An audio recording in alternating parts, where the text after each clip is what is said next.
Olá, boa tarde, bem-vindo a mais um Mercado e Companhia. Veja os destaques de hoje. Após 3 pregões em queda, a cotação da soja na Bolsa de Chicago volta a subir diante de preocupação com o atraso na colheita da safra brasileira. Federação dos Trabalhadores na Agricultura no Rio Grande do Sul se reúne hoje com a ministra Tereza Cristina. Crédito emergencial e estiagem estão na pauta do encontro. Banco Central mantém taxa Selic no menor patamar da história. E veja também os preparativos do Plano Safra 21-22 que já começaram. E o Ministério da Agricultura quer 15 bilhões de reais para equalização de juros. Depois da posse de Joe Biden, o que o agronegócio brasileiro deve esperar da gestão do novo presidente americano? Nosso time de especialistas e comentaristas indicam o que vem pela frente. Tudo isso e muito mais nesta edição que já está no ar. No primeiro dia como presidente dos Estados Unidos, Joe Biden assinou o decreto de retomada do país norte-americano ao Acordo Climático de Paris. No Brasil, o presidente Jair Bolsonaro cumprimentou o democrata pelo cargo.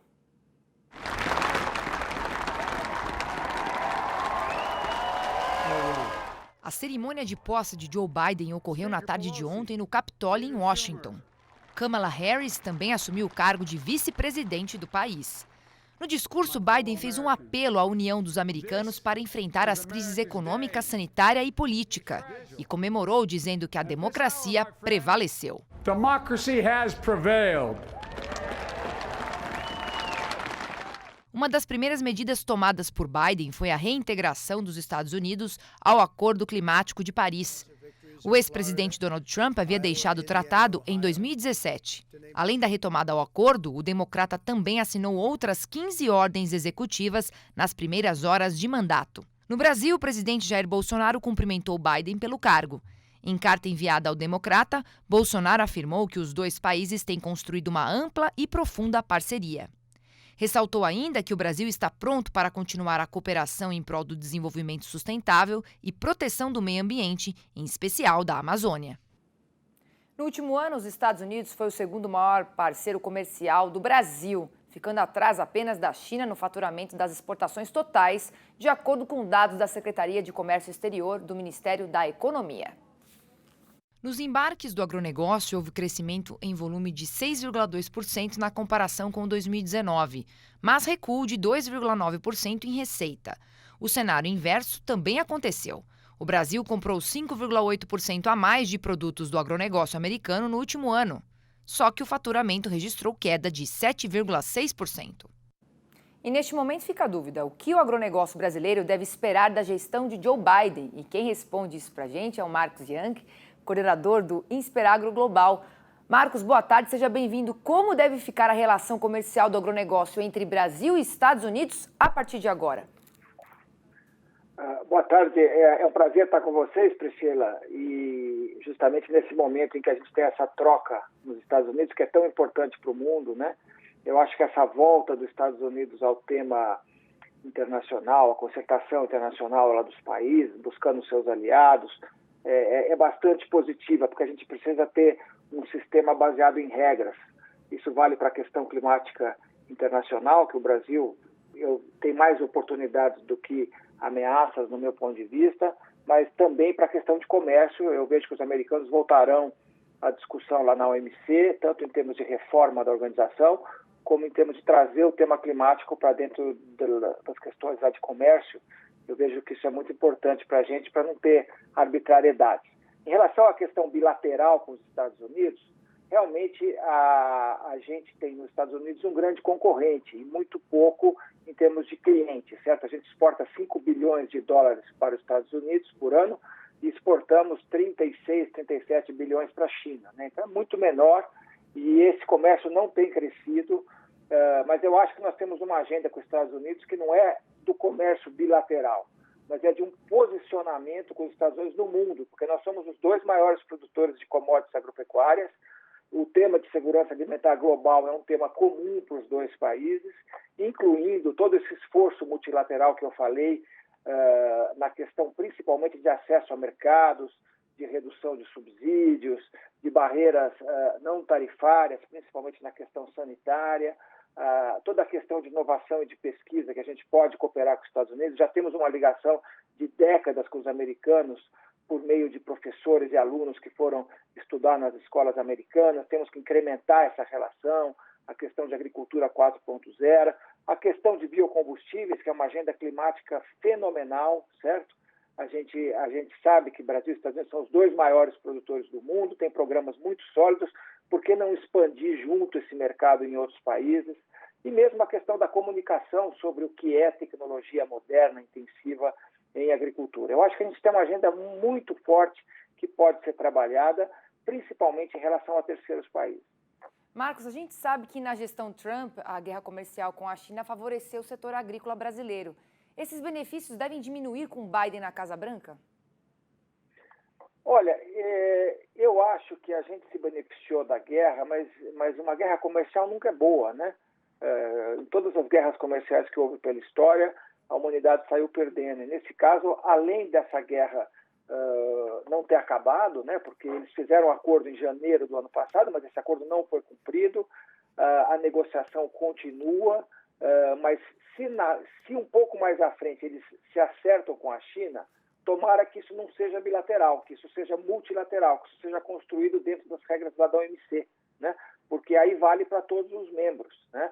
O tipo de acordo que eles propuseram em janeiro do ano passado não é bom, porque era um acordo basicamente de um acerto de metas de comércio entre os 2 países, que no caso do agro seria muito ruim para a gente. Então, eu prefiro que isso seja feito no escopo multilateral, como está sendo proposto lá por Biden, e o que eu vejo que o Biden vai fazer diferente lá do Trump é que o Trump ia pela força, ia pela briga, ia pela confrontação.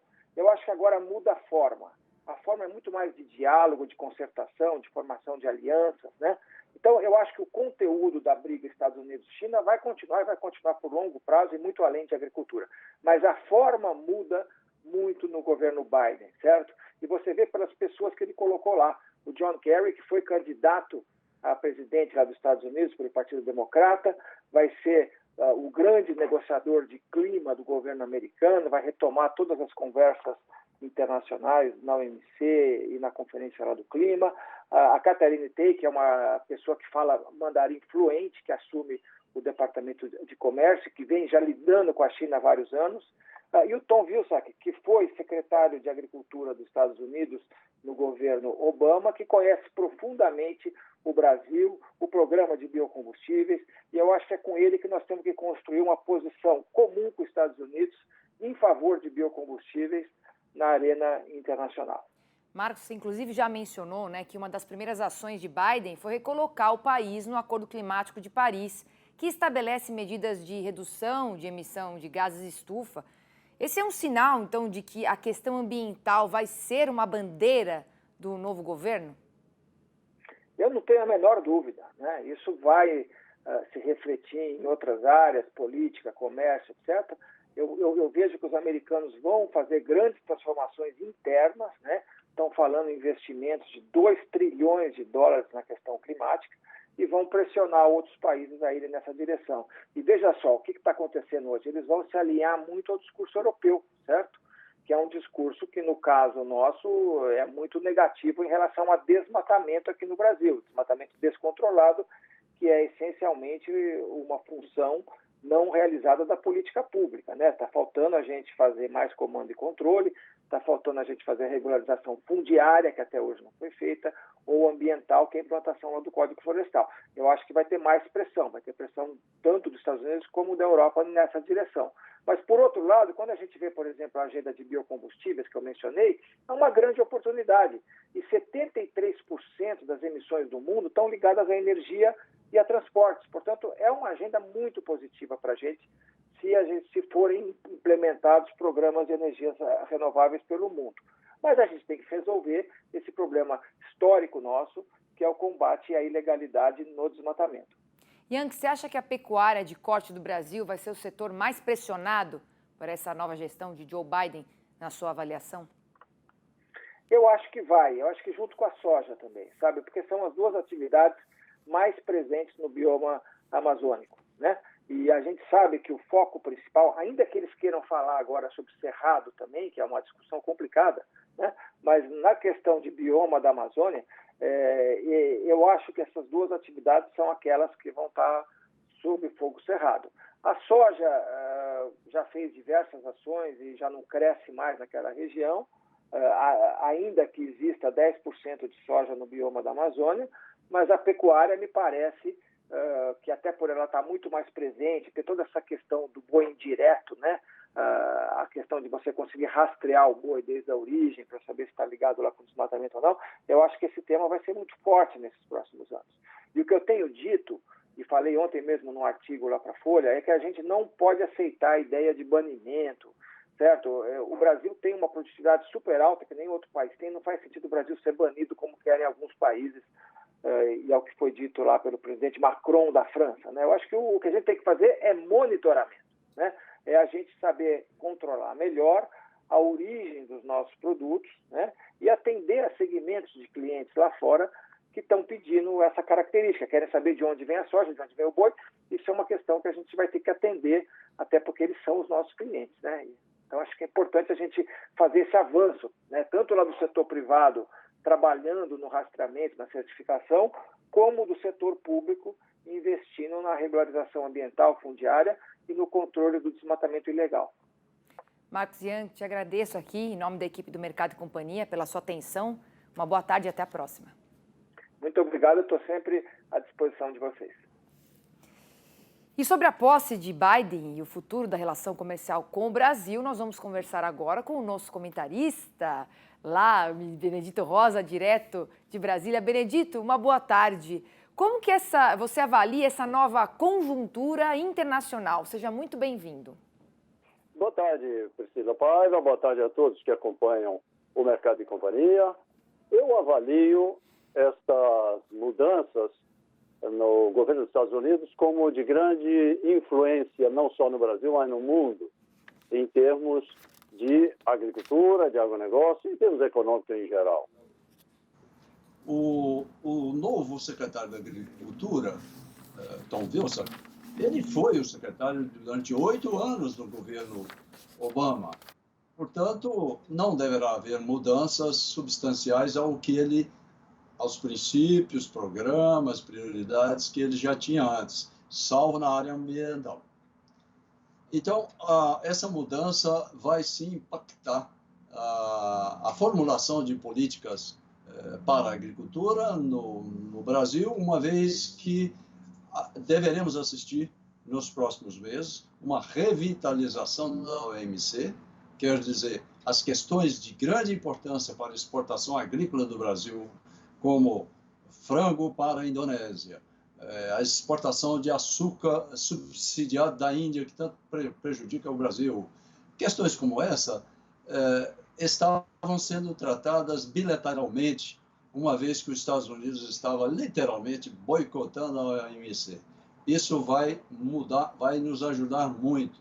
E na área ambiental, o Acordo de Paris voltará a ter mais prestígio, significa que as metas que o Brasil, inclusive, já anunciou, deverão ser cumpridas. E o monitoramento sobre o que acontece no clima, aquecimento global, deverá ser objeto de um cuidado, de um acompanhamento, monitoramento mais acurado.